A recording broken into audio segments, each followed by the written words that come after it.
My life with Daniel was not always easy, especially the last 3 years. He fought a severe, degenerative heart condition with a quiet strength that both broke and inspired me every single day. When the doctors first gave us the diagnosis, it felt like we were standing at the edge of a cliff, the ground giving way beneath us.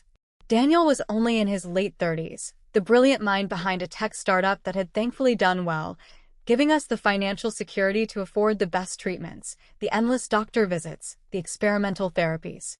We also had our son Lucas, who was just 5 years old when Daniel got sick, and now he was 8, navigating a world where his dad was always tired, often in pain.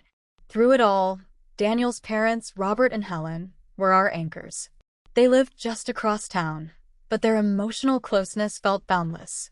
Helen would call every morning, not to ask for updates on Daniel's health in a prying way, but just to check on me. "Scarlett, darling, are you getting any sleep?"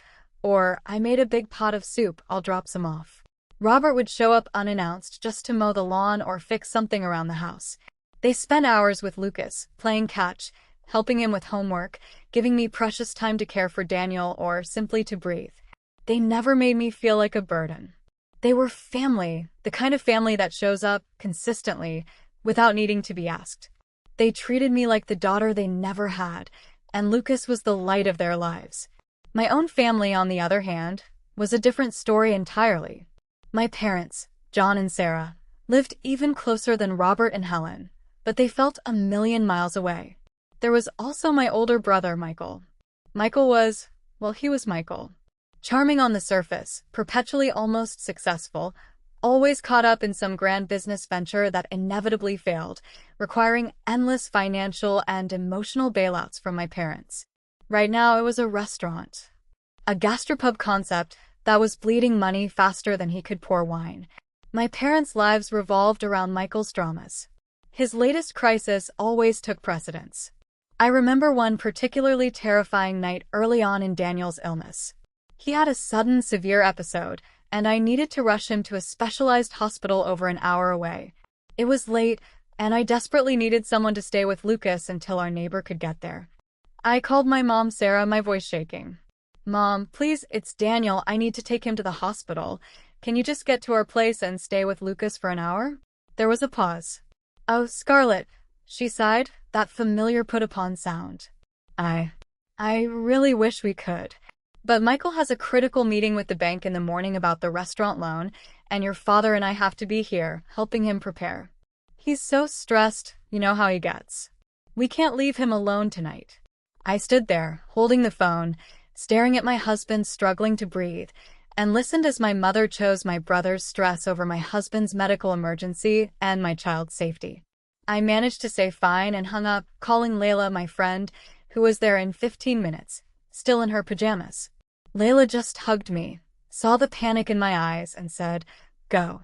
I've got him. Don't worry about a thing." That night solidified something in me. It wasn't just about favoring Michael. It was a fundamental lack of empathy, a complete inability to prioritize anyone but themselves and their golden boy. There were other instances, smaller ones, but they built up like tiny cuts, each one reminding me where I stood in their eyes, squarely in second place or more often last. I stopped asking for help. It hurt less to expect nothing. Daniel saw it, I know he did. He never pushed me to demand more from them. But sometimes, late at night, holding my hand, he would just say, "We're your family, Scarlett. Lucas and I, and Mom and Dad. We are here." His quiet certainty was a balm to my wounded heart. The end came subtly, as the hospice nurse had predicted. Daniel's breathing became shallower, his strong grip weakened. I sat by his side, holding his hand, whispering my love, telling him how much he meant to us, how I would take care of Lucas. He opened his eyes, looked at me with that gentle strength I loved so much, and whispered, "Lucas. Take care of Lucas, Scarlett. You are so much stronger than you know." Those were his last words. He squeezed my hand one last time, a faint pressure, and then he was gone. The world outside the room kept turning, oblivious. But in that room, my world had stopped. I stayed there for hours, holding his hand as it grew cold, tears streaming down my face. Robert and Helen arrived soon after I called, their faces etched with pain that mirrored my own. They hugged me tightly, tears flowing freely, whispering words of comfort and solidarity. "We're here, sweetheart," Helen said, her voice choked. "Always here." Later that night, numb, I sent a text message to my mother, Sarah. "Daniel passed away tonight." I waited. An hour crawled by. Then two. Finally, a reply came. "Received your message. That's rough. Hope you're managing." That was it. Two short sentences. No call. No asking about Lucas. No offer to come over. Just a perfunctory acknowledgement. It stung, a sharp, familiar pain, but I was too hollowed out by grief to fully process it. There was a funeral to plan, a son to comfort, a life to somehow piece back together. The next few days were a blur of grief and logistics. Making phone calls I barely had the strength for, signing papers, trying to explain to Lucas that Daddy was in the stars now. Robert and Helen handled so much of it, calling distant relatives, coordinating with the funeral home, sitting patiently with Lucas when his questions overwhelmed me. Layla brought food, sat with me through the quiet evenings, just holding my hand. As the funeral day approached, the practicalities became overwhelming. I needed a suit for Lucas, needed to confirm details, just needed a few uninterrupted hours. I called my parents again, steeling myself. "Mom, the funeral is on Saturday. I need to finalize a few things. Can you and Dad please just watch Lucas for a few hours tomorrow afternoon?" There was a pause, a shuffling sound. Then my father, John, got on the line. "Scarlett, we really can't. Michael has a critical meeting with the bank about the restaurant loan on Saturday morning. It's a crisis, frankly. We have to be there to support him, help him prepare tomorrow. It's his future, you understand." I couldn't speak for a moment. My husband was dead. His funeral was set. And they were choosing my brother's business crisis meeting over being there, even just to help with their grandson. You're choosing Michael's meeting over Daniel's funeral?" I finally managed to say, my voice barely above a whisper. "It's not choosing," my mother said, taking the phone back, her voice edged with impatience. "It's about priorities, Scarlett. This meeting is vital. Daniel's, well, he's gone. The funeral will happen regardless. Michael needs us now. This is a matter of family survival." Family survival. Their definition of family survival apparently did not include the survival of my sanity or my son's well-being after losing his father. The call ended quickly after that. I hung up, my hands shaking, tears of pure, white-hot rage and profound sorrow streaming down my face. They had reached a new low. I called Layla, tears making my voice thick. "They won't even watch Lucas so I can prepare for the funeral," I choked out. "Because of Michael's restaurant." Layla was quiet for a second, then her voice hardened. "Scarlett, that is, I have no words. Just bring Lucas over. No, don't even call them again. Ever." The funeral was beautiful, despite the pain. The chapel was full of people who loved Daniel, his colleagues, his friends, his wonderful parents. Robert and Helen sat with Lucas between them, holding his small hands as he cried silently.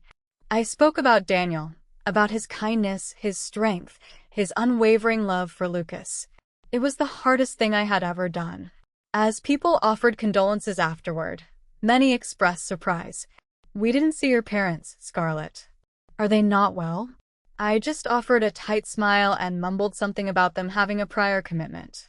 It hurt deeply to have to lie about their absence, to cover for their cruelty. Later that night, emotionally raw and physically exhausted, I scrolled through social media.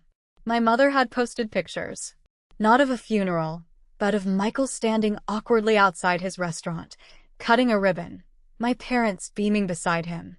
The caption read something about supporting our brave boy on his important day and family sticking together.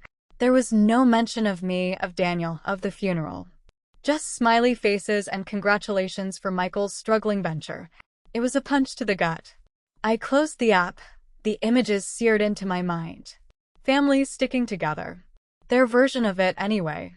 The week that followed was a haze of grief, logistical nightmares, and attempts to bring some semblance of routine back for Lucas.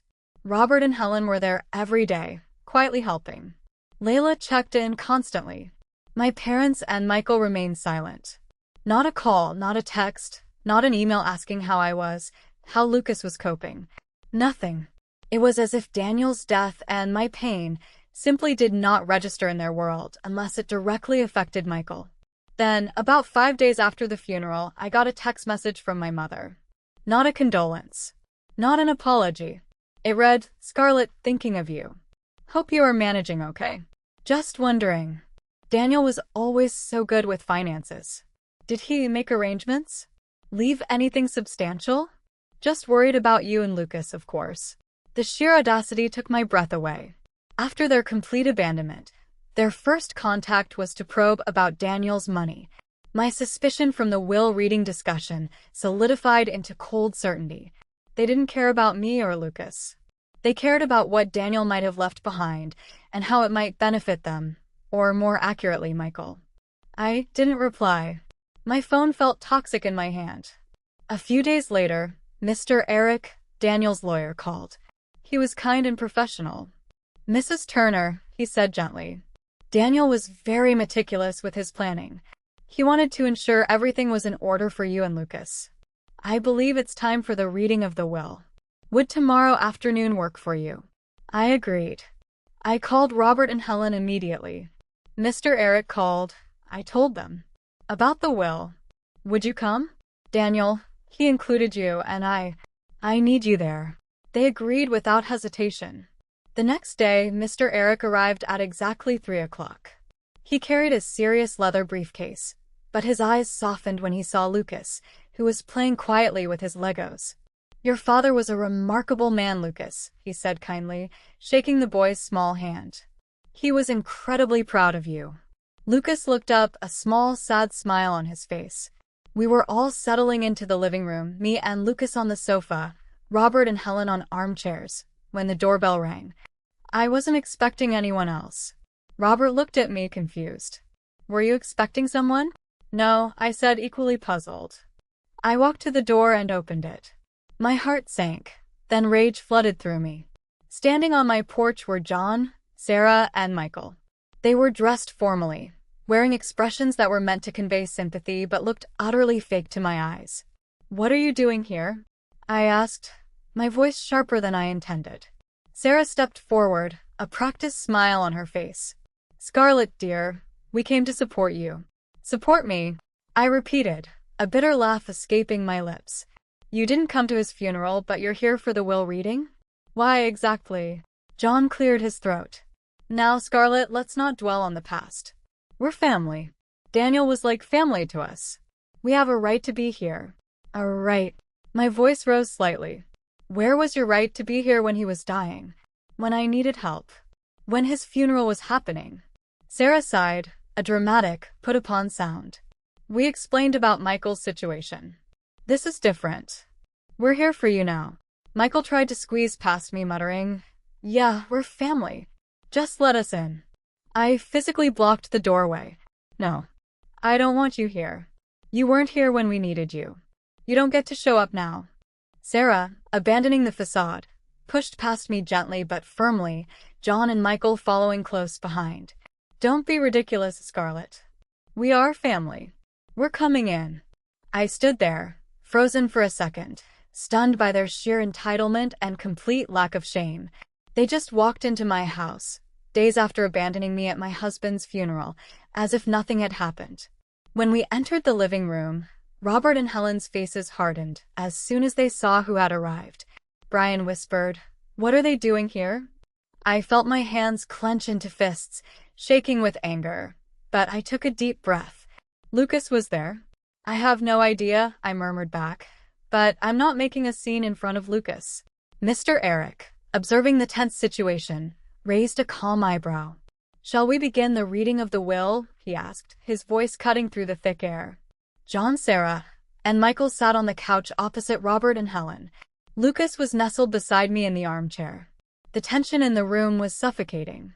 I, Daniel Brandon Turner, being of sound mind, declare this to be my last will and testament, Mr. Eric began, his voice formal as he read from the document.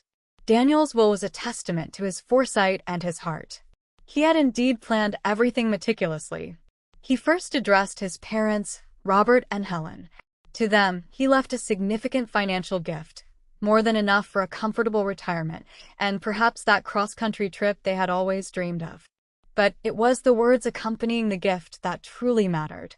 Mr. Eric read Daniel's own words. To my beloved parents, Robert and Helen, for your unwavering love, your endless support, and for always being the family Scarlett and Lucas needed, especially during these last difficult years. Your kindness was a light in our darkness. Robert and Helen were openly weeping now, touched beyond measure by Daniel's words and generosity. We never expected this, Helen whispered, her voice thick with emotion. Robert squeezed her hand, his own eyes shining with tears. Then came the main body of the will. To me, Daniel left everything else. Our home, a substantial life insurance payout, a large investment portfolio, and importantly, the considerable funds from the acquisition of his tech startup or a deal that had finalized quietly just months before his health declined significantly. Mr. Eric explained the details. The cash sums, the property, the stock holdings. It was immense. Far more than I had ever fully comprehended, proof of Daniel's quiet success and careful planning for our future. As Mr. Eric read, I watched my mother, Sarah. Her eyes, initially fixed with a semblance of sympathy, widened. A calculating gleam appeared. Michael sat up straighter, his previous boredom replaced by rapt attention. John leaned forward. When Mr. Eric finished, there was a moment of silence. Then, Sarah clapped her hands together, a bright, jarring sound in the quiet room. Well, this is absolutely wonderful news, Scarlett, she chirped, a wide, fake smile plastered on her face. My goodness, you're quite the wealthy woman now, aren't you? The room fell silent again, this time with shock. Robert and Helen stared at her, horrified. Lucas shifted uncomfortably beside me. Sarah continued, oblivious to the stunned silence, or perhaps simply not caring. With all this security, you'll certainly be able to help out your family, won't you? Michael is in such a bind with the restaurant right now. He needs capital immediately. John chimed in, his voice smooth and persuasive. Yes, Scarlett. Your brother needs you. Daniel would have wanted you to help family, wouldn't he? You have so much now. You could easily give Michael a significant investment. Or even just give us a good sum to help us help him. Michael leaned forward, adding his plea, laced with entitlement. Scarlett, you have to help me. The bank loan is due. The suppliers are threatening to sue. This restaurant is the family's future. You can save it with just a fraction of what Daniel left. I sat there, my mind reeling. They had abandoned us, missed Daniel's funeral, and now, barely a week after I buried my husband, they were sitting in my living room, demanding his money to bail out Michael's failing business. Sarah pushed further, turning slightly to look at Lucas, who was listening wide-eyed. What does Lucas need all that money for now? She said, her voice dismissive. He's just a child. Michael needs help now. He needs a career, a future. He's a man. That was it. The line was crossed. My son, my sweet boy who had just lost his father, sitting right there, and she called him just a child, while demanding his inheritance for her favored son's failed venture. Robert spoke up immediately, his voice sharp with indignation. Sarah, how can you say that? Just a child? That is your grandson, Helen added, her voice cold, and his father just died. How dare you sit here and talk about money like this?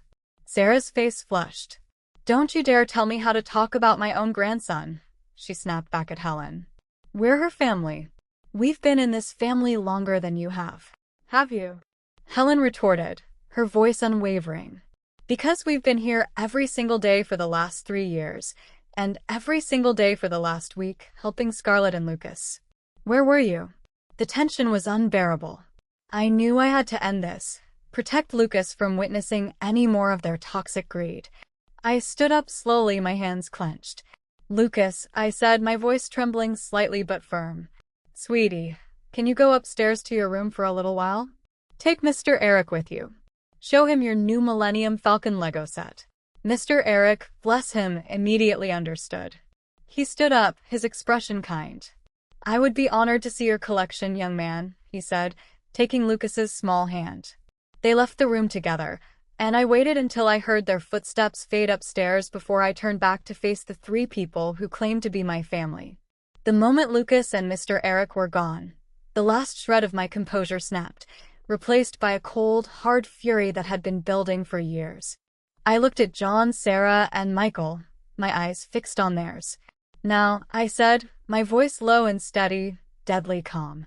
"Let's talk about family. Let's talk about help. And let's talk about rights." I didn't wait for them to speak. "You want money? You want a piece of Daniel's legacy? The man whose funeral you skipped because Michael had a meeting." My voice rose slightly with each word. "The man who fought for his life for 3 years, and not one of you offered a single hour of genuine help?" John tried to interrupt. "Scarlett, that's not fair." "Not fair." I cut him off, my voice gaining strength. "You want to talk about fair?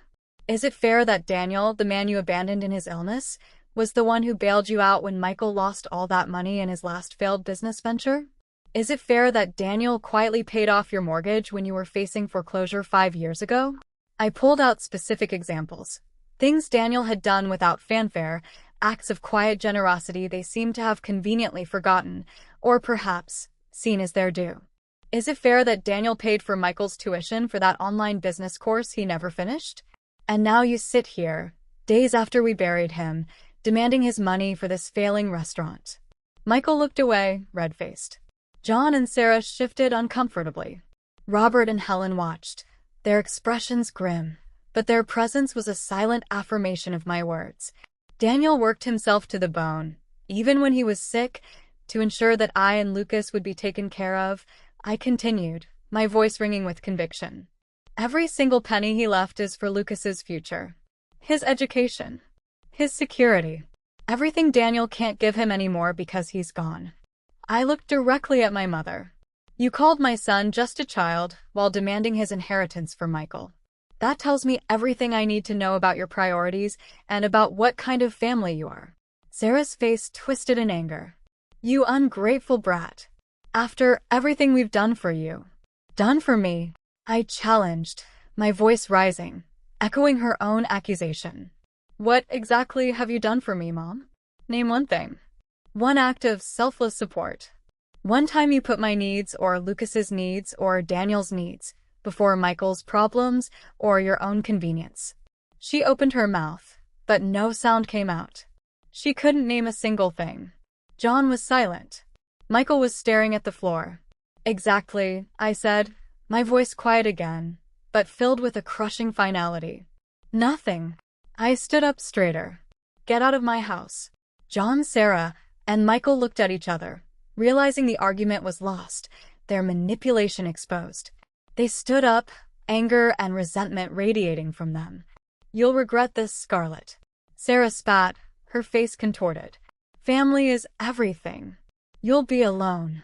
"I am not alone," I said, my gaze sweeping from Robert and Helen to the stairs where Lucas and Mr. Eric were. "I have my son, and I have the family who actually showed up. That's more than enough." They stalked out, slamming the door behind them. I sank onto the sofa, completely drained, the silence in the room replaced by the echoes of their harsh words and my own. "You did the right thing, Scarlett," Robert said gently, sitting beside me. Helen took my hand. "Did I?" I whispered, the pain resurfacing. "They're still my parents. Michael is still my brother." "Being related by blood does not automatically make someone family," Helen said firmly. "Love makes a family. Sacrifice makes a family. Being there during the hardest times makes a family. Daniel's parents are your family now. And Layla. And anyone else who stood by you." I nodded, the truth of her words sinking in, even as the sting of lifelong rejection lingered. Later that night, after Robert and Helen had left and Lucas was asleep, clutching the worn teddy bear Daniel had given him, I sat at my computer. I saw it almost immediately, a notification. My mother, Sarah, had posted on Facebook. The post read, "Heartbroken that my eldest daughter has become so cold and selfish after her husband's passing. Refuses to help her struggling brother, despite inheriting immense wealth and property. Money truly changes people. Family should always help family." My blood ran cold, then boiled. She was trying to use public shame to force my hand. She was lying, twisting the knife. A wave of furious resolve washed over me. If she wanted to play this game in public, using lies, then I would use the truth.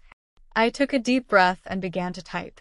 I have remained silent about certain painful family matters, but since my mother, Sarah, has chosen to air a deeply distorted version of events publicly, I feel compelled to share the truth.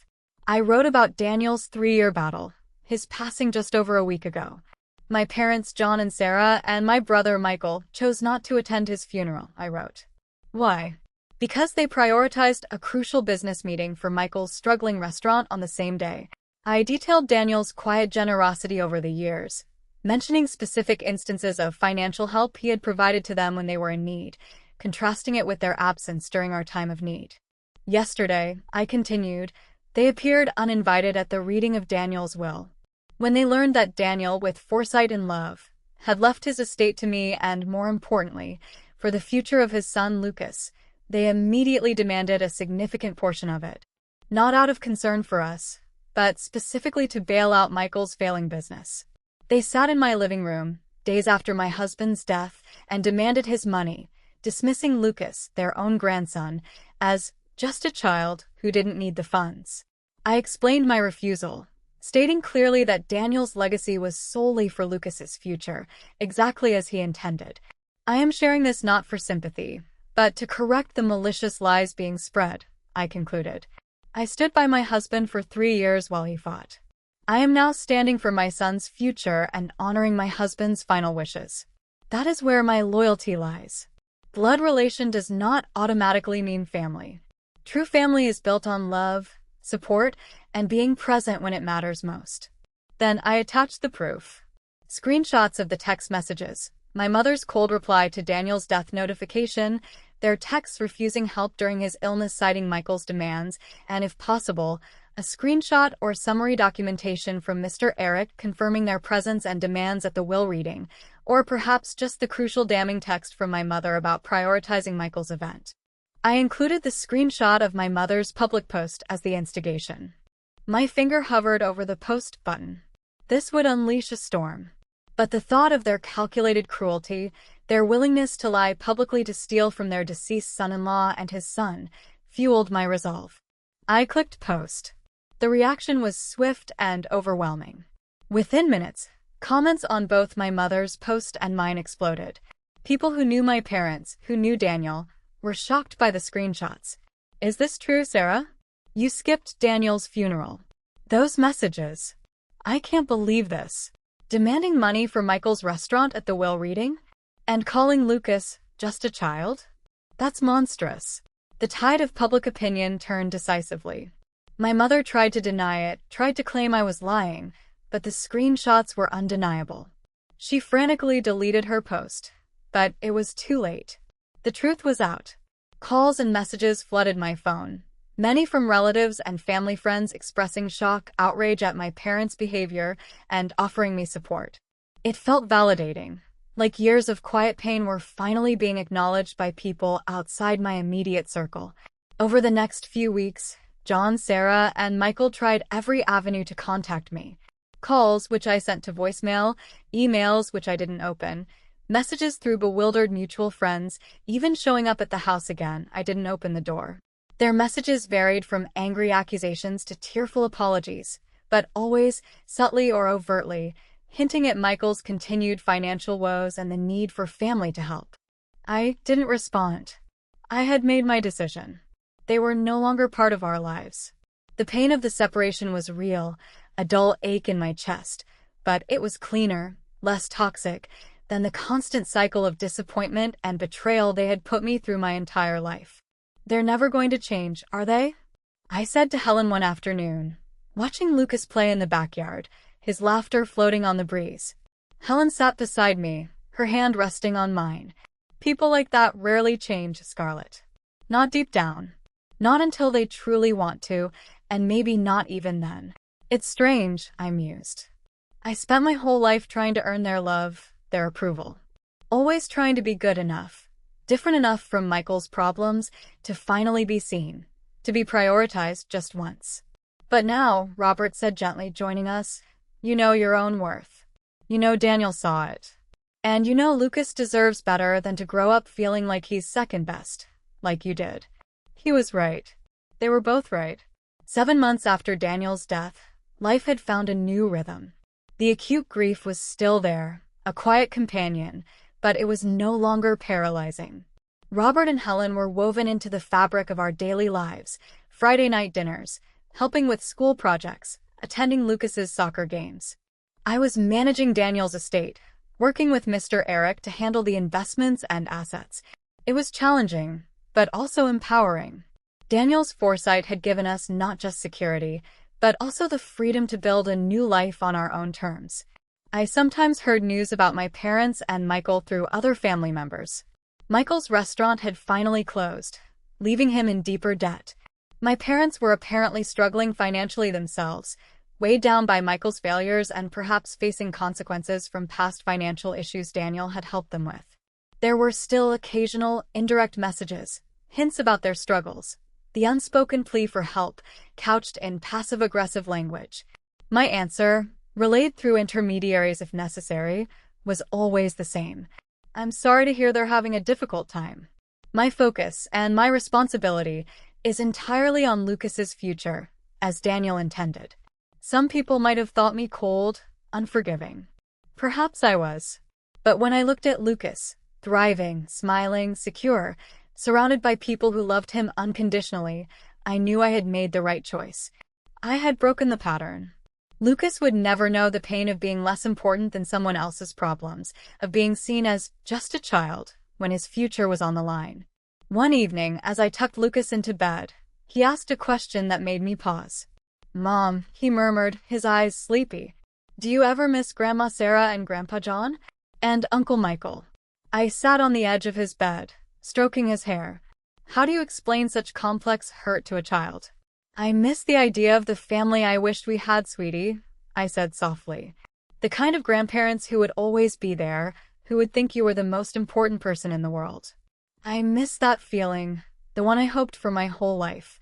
But I don't miss the relationship we actually had." He nodded slowly, his young face surprisingly understanding. "I'm glad we have Grandma Helen and Grandpa Robert," he said, snuggling into his pillow. "Me too, buddy," I said, my voice thick with emotion, pulling him close for a hug. "Me too. Some people will never understand why I cut ties with the people I was born into. They haven't felt the constant sting of being second best, the endless disappointments, the specific, calculated cruelty of being abandoned in your darkest hour by the very people who are supposed to be your safe harbor. They haven't witnessed the cold calculation of greed overriding supposed family bonds. But I understood. And more importantly, I had learned from it. Lucas would grow up knowing he was loved, valued, and prioritized. He would be surrounded by people who showed their love through actions, not just empty words or manipulative demands. People who were there when it really mattered. People who didn't ask for anything in return. And that, I finally understood, was the truest legacy Daniel could have left us.